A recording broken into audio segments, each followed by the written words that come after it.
Senior صحافی اور تجزیہ کار سہیل وڑائچ نے کہا ہے کہ اس وقت ایک گرینڈ پلان کے تحت قومی حکومت تشکیل دینے کی افواہیں گردش میں ہیں، جس میں تمام بڑی سیاسی جماعتیں بشمول تحریک انصاف شامل ہوگی۔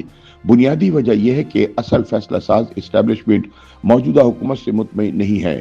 روزنامہ جنگ کے لیے سیاسی تجزیے میں سہیل وڑائچ کہتے ہیں کہ نئی حکومت نظام یا فرد کے بارے میں یہ جاننا کہ وہ مستقبل میں کیا کرنے والا ہے قدرتی سوال ہے، لیکن موجودہ حکومت اور نظام نے کبھی اپنے مستقبل کے ارادوں کے بارے میں کچھ نہیں بتایا۔ چنانچہ یہ ایک فرضی خاکہ ہے جو سراسر قیاس پر مبنی ہے۔ ایوب خان کی ڈائریوں سے جو اب شائع ہو چکی ہیں، صاف پتہ چلتا ہے کہ انہوں نے پہلے سے مستقبل میں کیے جانے والے اقدامات طے کر رکھے تھے۔ جو بھی حکومت آتی ہے وہ بتائے نہ بتائے، اس کے پیش نظر ایک ہی پلان ہوتا ہے۔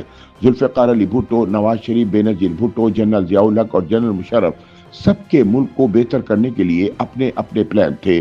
کوئی ان پر عمل کر سکا یا نہیں، مگر ہر ایک کے ملکی نظام اور حکومت کے بارے میں خواب ضرور تھے۔ جنرل باجوہ آئے تو پتہ چلا کہ باجوہ ڈاکٹرائن کی سوچ کیا تھی اور وہ کس حد تک نافذ العمل ہو سکی۔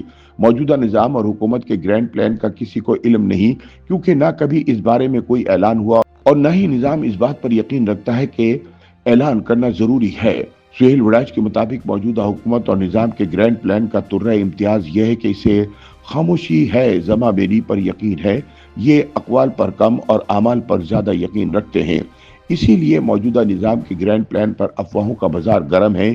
کہیں نئی شیروانی یا سلوانے کی چیمہ گوئیاں ہیں تو کہیں مارچ اپریل کی سرگوشی ہے۔ میرے خیال میں سب جھوٹ ہے، کیونکہ وزیر اعظم شہباز شریف کامیاب وزیر اعظم ہے۔ فوج اور وزیر اعظم کا ورکنگ ریلیشن انتہائی شاندار ہے۔ عمران سے جاری کشمکش کے دوران فوج کے پاس شہباز شریف سے بہتر کوئی چوائس نہیں ہے، اس لیے فوری تبدیلی کی کوئی بھی منطقی دلیل موجود نہیں۔ تاہم سہیل وڑائچ کے مطابق موجودہ حکومت پر ناقدین کے اس اعتراض میں وزن ہے کہ یہ کوئی سیاسی بیانیہ بنانے اور اسے عوامی مقبولیت دینے میں ناکام رہی ہے۔ اس کے علاوہ حکومت کے حامی بھی اس کی ڈیلیوری سے مطمئن نہیں۔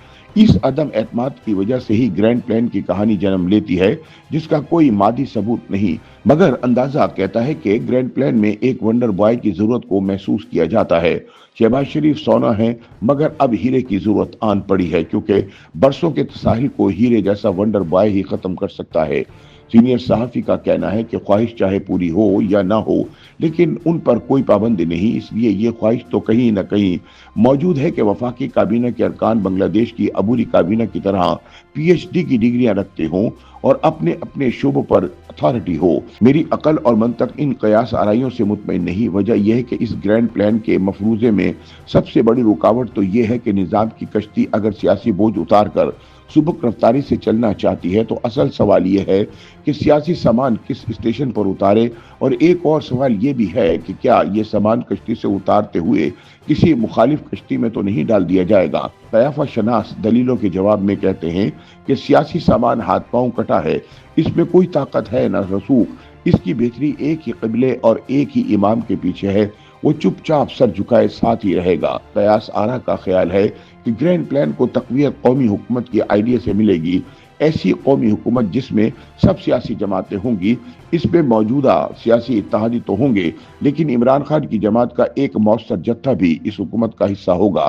افواہ ساز سے پوچھا کہ ملک میں ایک پارلیمان موجود ہے، کابینہ ہے، حکومت ہے، لہٰذا ان سب کی موجودگی میں گرینڈ پلان پر عمل کیسے ہوگا؟ افواہ ساز کے پاس کوئی معقول دلیل تو نہیں تھی، لیکن اس کا گھڑا گھڑایا جواب یہ تھا کہ یہی پارلیمان رہے گی، تبدیلیاں کسی بھی الیکشن کے بغیر ہوں گی اور پیدل چلتا ہوا یہ نظام گرینڈ پلان کے بعد دوڑنے لگے گا۔ لیکن سہیل وڑائچ کے مطابق اصل مسئلہ یہ ہے کہ ہر تین جماعتوں کی وراثتی سیاست اور اجارہ داری موجود ہے، جبکہ نظام کی عمران خان بارے ابھی تک کی سوچ ایک غدار یا غیر محب وطن کی ہے، جو افواج پاکستان کو ایک مخصوص ایجنڈے کے تحت کمزور کر کے غیر ملکی ایجنڈے کو فائدہ پہنچانا چاہتا ہے۔ باقی سیاسی جماعتیں بھی ریاست کی نظر میں دودھ کی دھلی نہیں۔ فوج ایک صوبے میں کرپشن پر ذہنی اضطراب کا شکار ہے تو دوسری طرف دوسرے صوبے میں ہونے والی محنت کے ثمرات زمینی سطح پر نہ پہنچنے پر شاکی ہے۔ تیسرا صوبہ انصافی ہے، جو کہ ویسے ہی نظام کی آنکھ میں کھٹک رہا ہے۔